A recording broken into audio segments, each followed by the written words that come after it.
యేసుక్రీస్తు నామములో మీ అందరికీ వందనాలు. ఈరోజు ఒక విషయంలో మాట్లాడాలని మీ ముందుకు వచ్చాను. నేను పాస్టర్ అభినయ్ ఇతని విషయంలో కొంతమంది ఫోన్లు చేసి చెప్పారు, అయ్యగారు మాట్లాడండి, ఇలా పాస్టర్ అభినయ్ని ఇలాగా కత్తులతో దాడి చేశారు అని నాతో చెప్పినప్పుడు నేను కూడా కొంచెం స్పందించాలని ఆశపడ్డాను. కత్తులు పెట్టి దాడి చేస్తుంటే ఆ రోజు ప్రగడాల ప్రవీణ్ గారి మీద జరిగింది, ఇప్పుడు ఈరోజు ఈ కుర్రోడి మీద జరిగిందని నేను కొంచెం ముందు చెప్పాలని ఆశపడ్డాను. కానీ మా బాబు ఈ మాట అన్నాడు, వద్దురాడి చెప్పొద్దు, ఇదేదో నాకు అనుమానంగా ఉంది, అతడే ఒకళ్ళు ఇలా చేసి రేపొద్దున సమాజంలో గొప్పగా చెప్పించుకుంటానికి ఇలా చేస్తున్నాడేమో, అది ఎంతవరకు అది జరిగే వరకు నువ్వు చెప్పొద్దు డాడీ, వీడియో ముందుకు రావద్దని చెప్పాడు. అయినా నాకు ఖాళీ లేదు, మీటింగ్ల వల్ల నేను కొంచెం బిజీగా ఉండటం వల్ల నేను ముందుకు రాలేకపోయాను. కానీ ఏది ఏమైనా ఇది నిజంగా నటనా అంటే పాస్టరు ఈ పాస్టర్ అభినయ్ అనేవాడు ఎంత మోసం చేశాడండి అసలు. ఏమండి, పాస్టర్ పేరు పెట్టుకొని ఒక దైవజనుడిగా పేరు అనిపించుకొని ఎంత జనాంగాన్ని మోసం చేస్తున్నాడండి. అంటే నేను ఏమంటానంటే, మోసపోయేవాళ్ళు ఉన్నప్పుడు మోసం చేసేవాడు ఎప్పుడూ ఉంటాడండి. అవునండి, ప్రజలు మోసపోతుంటే మోసం చేసేవాడు ఉంటాడు, కానీ ఎప్పుడు మోసపోకూడదు, ప్రజలు మోసపోకూడదండి. ఒకసారి మోసపోయినప్పుడు ఆ మోసపోయిన విధానాన్ని తెలుసుకొని మోసపోయేవాడు మళ్ళీ మీ మధ్యకి వచ్చినప్పుడు అతడు మోసగాడే అనే ఒక విషయంలో ప్రజలు చాలా జాగ్రత్తగా ఉండాలండి. ఏమండి, ఇతడు ఒక రాజకీయ విషయంలో పాస్టర్ ముసుగులో ఉండి, అసలు పాస్టర్ అంటే ఏంటండి, దైవజనుడు అంటే ఏంటి? ఈ పాస్టర్ల గురించి నేను చాలా మదనపడిపోతున్నానండి. క్రైస్తవుల పక్షాన ఎంత చెడ్డ పేరు చేస్తున్నాడండి ఇతను కాదు, ఇక చాలామంది ఉన్నారు. ఈ అభినయానే కాదు, ఇక చాలామంది ఉన్నారు. అంత అవసరం ఏమొచ్చింది? అవునండి, తినటానికి తిండి లేక అడుక్కు తినండి, సమాజం నిన్ను ప్రేమిస్తుంది.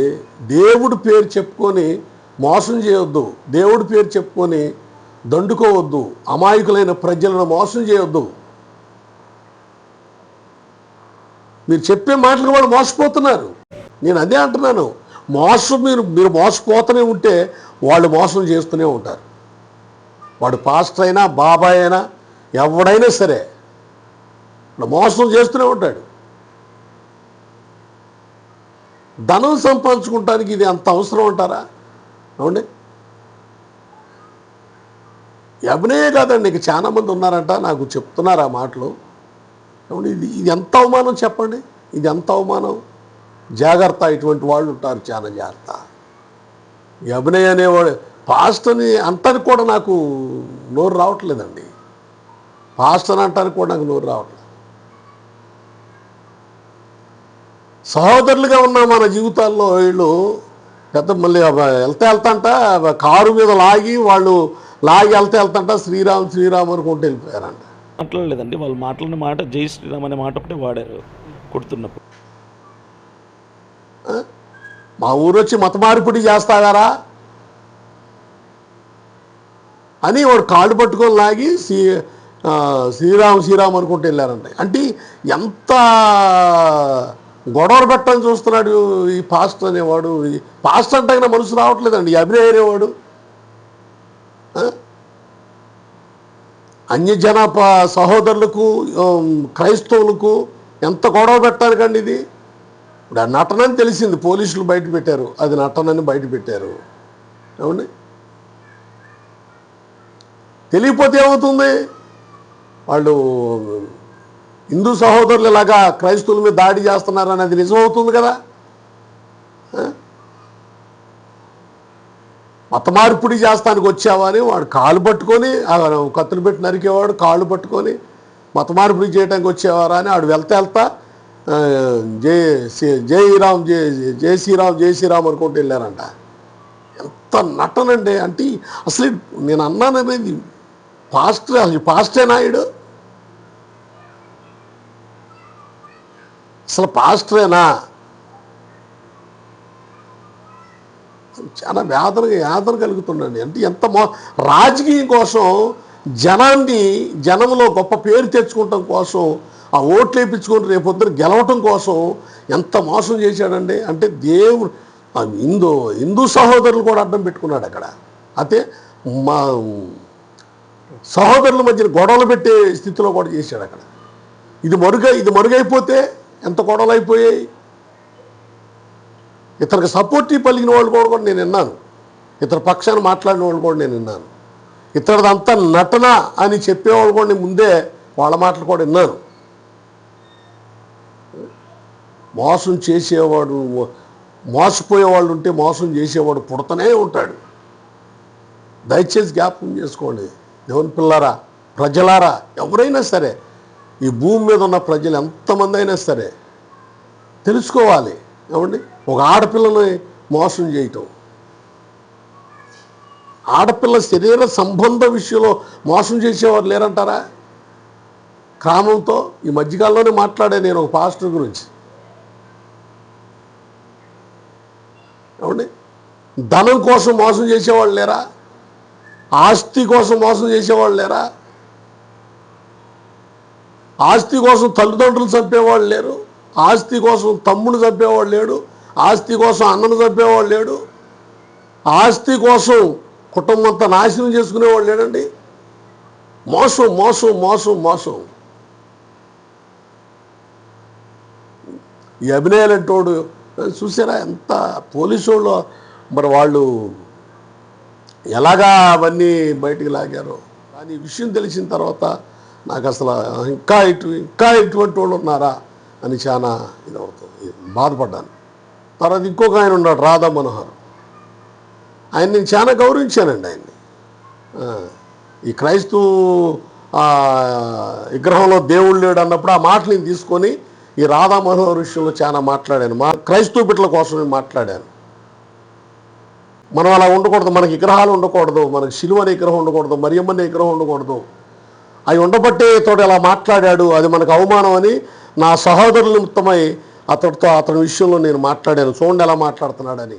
బైబిల్ బొగడా బైబిల్ అని, దాని మీద ఉచ్చపోతానని, మరియమ్మను తిడతాం, యేసుని తిడతాం.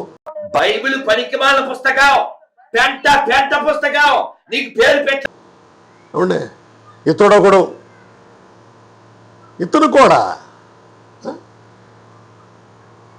చాలామంది ఉన్నారు ఇతని గురించి మాట్లాడేవాళ్ళు చాలామంది. అయితే నేను హిందూ సహోదరుల గురించి ఎక్కువ మాట్లాడటాన్ని ఇష్టపడినండి. ఎందుకంటే నేను హిందూ సహోదరుల విషయంలో నుంచి బయటకు వచ్చాను కనుక వారి కోసం ఎక్కువ మాట్లాడటం ఇష్టపడను. రాధా మనోహర్ విషయంలో కూడా నేను మాట్లాడదలుచుకోను. ఎందుకంటే అతడు బైబిల్ని ఎక్కువ శాతం చాలా విధిగా దోషిస్తున్నాడు. బొగడా బైబిల్ అని, తర్వాత దాని మీద ఉచ్చపోస్తానని, విగ్రహం మీద ఉచ్చపోయి నేను మాట్లాడను. విగ్రహం మీద ఉచ్చపోస్తానన్నావు కాబట్టే నేను మీ విషయంలో కొద్దిగా మా వాళ్ళని బాధ పెట్టినా కానీ మిమ్మల్ని కొంచెం వెనకేసుకొచ్చాను నేను విగ్రహం విషయంలో అనేబడి. ఆ విగ్రహం అనేది నీకు ఉంది కాబట్టి, మరి విగ్రహం శిలువ విగ్రహం ఉంది కాబట్టి, ఆ విగ్రహంలో దేవుడు ఉన్నాడా అని నువ్వు అన్నావు కాబట్టి నేను వెనకేసుకొచ్చాను. కళ్ళ బొగడా బైబులు, విగ్రహం మీద ఉచ్చబోస్తాను, మరియమ్మను తిట్టడం, ఇవన్నీ తిట్టినప్పుడు నేను చాలా బాధ కలిగాను, చాలా బాధపడ్డాను. ఇతడొకడు మతభేదములు కలిగించడం కాదండి, సహోదరుల అన్నదమ్ముల మధ్యన గోడలు పెట్టడం కాదు. ఇతనికి ఒక ఆయన సపోర్ట్ పలుకుతున్నాడు. మళ్ళీ ఈ రాధా మనోహర్కి ఒక ఆయన ఏంటంటే చాలామంది ఉన్నారండి సపోర్ట్ పలికేవారు. పలికితే పలుకోండి, మీ ఇష్టం అది. కానీ ఎదుట గ్రంథాల గురించి మాట్లాడటం అది హిందూ సహోదరులకైనాను, ఇటు క్రైస్తవ సహోదరులకైనాను, అటు ముస్లిం సహోదరులకైనాను, ఎవరి గురించి అయినాను ఎవరిని ఇబ్బంది పెట్టకూడదండి. ఎవరి గ్రంథాల గురించి వారు మనం మాట్లాడకూడదు. ఇప్పుడు సాంబశివరావు గారు ఉన్నాడు, ఆయన గ్రంథాల గురించి, హిందూ గ్రంథాల గురించి ఎక్కువగా ఆయన మాట్లాడుతుంటాడు.